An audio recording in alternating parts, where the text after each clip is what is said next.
नमस्कार दोस्त हो. पुन्हा एकदा आपल्या सर्वांचं सस्नेह परिवारामध्ये हार्दिक स्वागत. मंडळी, आज आपल्यासमोर सादर करत असलेल्या कथेचं शीर्षक आहे संशय.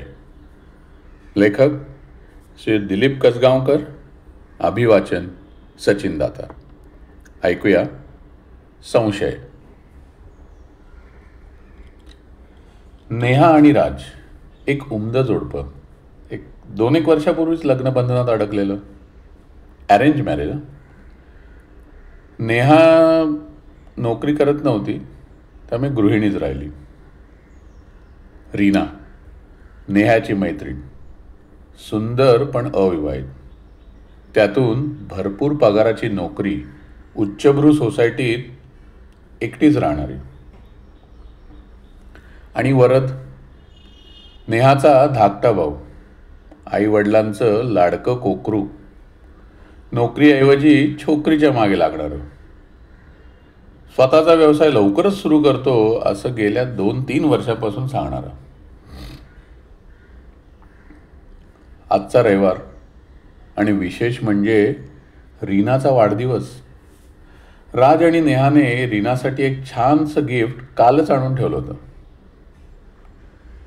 जरा एक्सपेन्सिव्ह होतं ते, पण तरीसुद्धा राजने अगदी मोठ्या खुशीने घेतलेलं, काहीही कुरबूर किंवा चिडचिड न करता.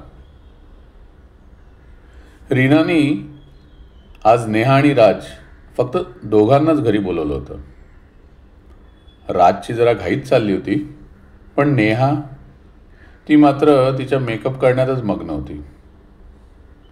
ते दोघं रीनाकडे जायला निघणार तेवढ्यात वरदचं आगमन झालं. ताई, मी थोडा वेळच थांबणार आहे. आल्या आल्याच वरद म्हणाला.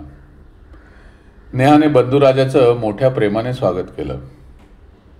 वरद फ्रेश व्हायला आत गेला आणि इकडे राज आणि नेहाचं संभाषण सुरू झालं. अगं नेहा, हा कसा काय आत्ता आला? आता कसं करायचं? कशाचं? अगं रीना ती वाट पाहत असेल ना घरी. बघू दे रे, तूच कशाला तिचा विचार करतो एवढा?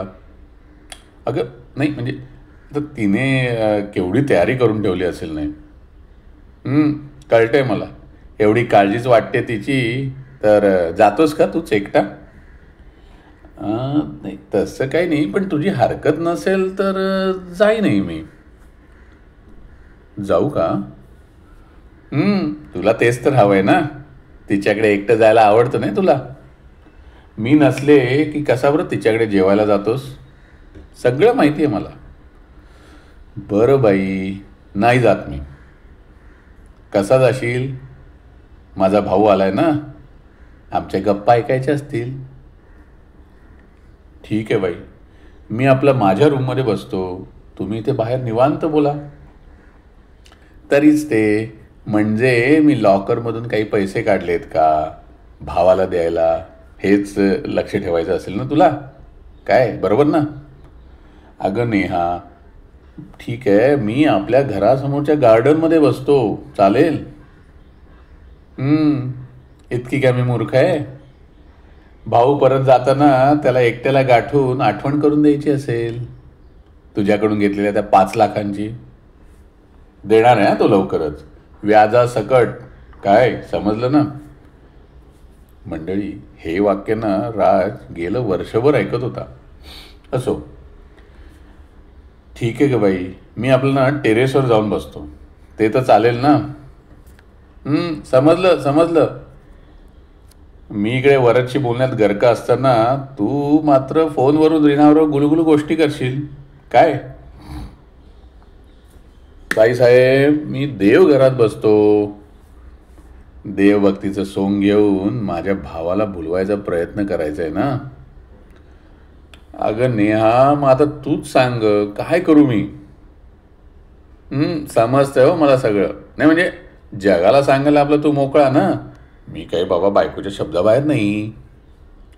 हा असा प्रेमळ संवाद चालू असतानाच दारावरची नेमकी बेल वाजली. जा बघ जा कोण आलंय ते, नेहा म्हणाली.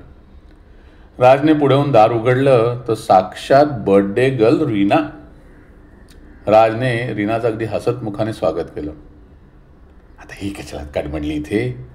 नेहा मनातल्या मनात चुटपुटली. असो, आता आलीच आहे तर घेते ना काम उरकून, असं म्हणत नेहाने रीनाला विश तर केलं आणि बर्थडे गिफ्टसुद्धा दिलं. एकमेकींच्या मिठीत दोघी जरा भावनाविवश झाल्याचं पाहून राजलाही गहिवरूनच आलं. मग नेहा किचनमध्ये ऑरेंज ज्यूसचे ग्लास घ्यायला गेली आणि परत आली तर क्षणभर थबकलीच. हॉलमध्ये कोणी नाही हे पाहून रीना राजला गुपचूप काहीतरी देत होती. एक एक एक मिनिट, काय आहे ते? काय आहे ते? कसलं इन्व्हलप आहे? अगं काही नाही ग,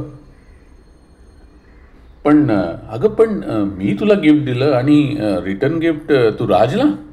नेहाने न राहून विचारलंच. अगं तसं काही नाही ग नेहा.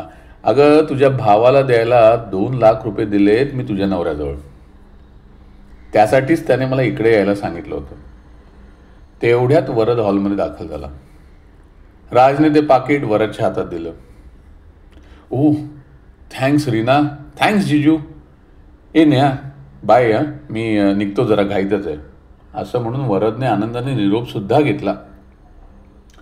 ओ म्हणजे वरदचं येणं राजला माहीत होतं तर, आणि रीनाकडून पैसे आणण्यासाठीच तो घाई करत होता तिच्याकडे जाण्याची. तिच्या मनात आलं, खरंच खूप भोळा भाबडा आणि परोपकारी आहे हो माझा नवरा. मी मेली उगीच सारखा संशय घेते त्याच्यावर. रीना माझी बालमैत्रीण किती चांगली आहे. राजचा निरोप मिळताच पैसे घेऊन आली सुद्धा घरी माझ्या भावासाठी. वरद गेल्याने नेहाचा चेहरा जरा पडला होता. बुडीत खात्यातील रक्कम आता 2 लाखाने वाढल्याने राजच्या चेहऱ्यावरची चिंताही वाढली होती. आता मला भेटायला नेहा राजला मना करणार नाही म्हणून रीना मात्र खुश झाली होती.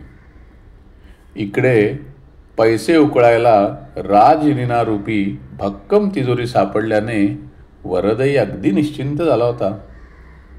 असो, काय मंडळी, कशी वाटली आजची कथा? अभिप्रायामध्ये नक्की लिहा. बरं, आजचं आपलं अभिवाचन आणि आपलं सस्नेह चॅनल लाईक करा, शेअर करा आणि मित्रमंडळींना देखील सबस्क्राईब करायला सांगा. धन्यवाद.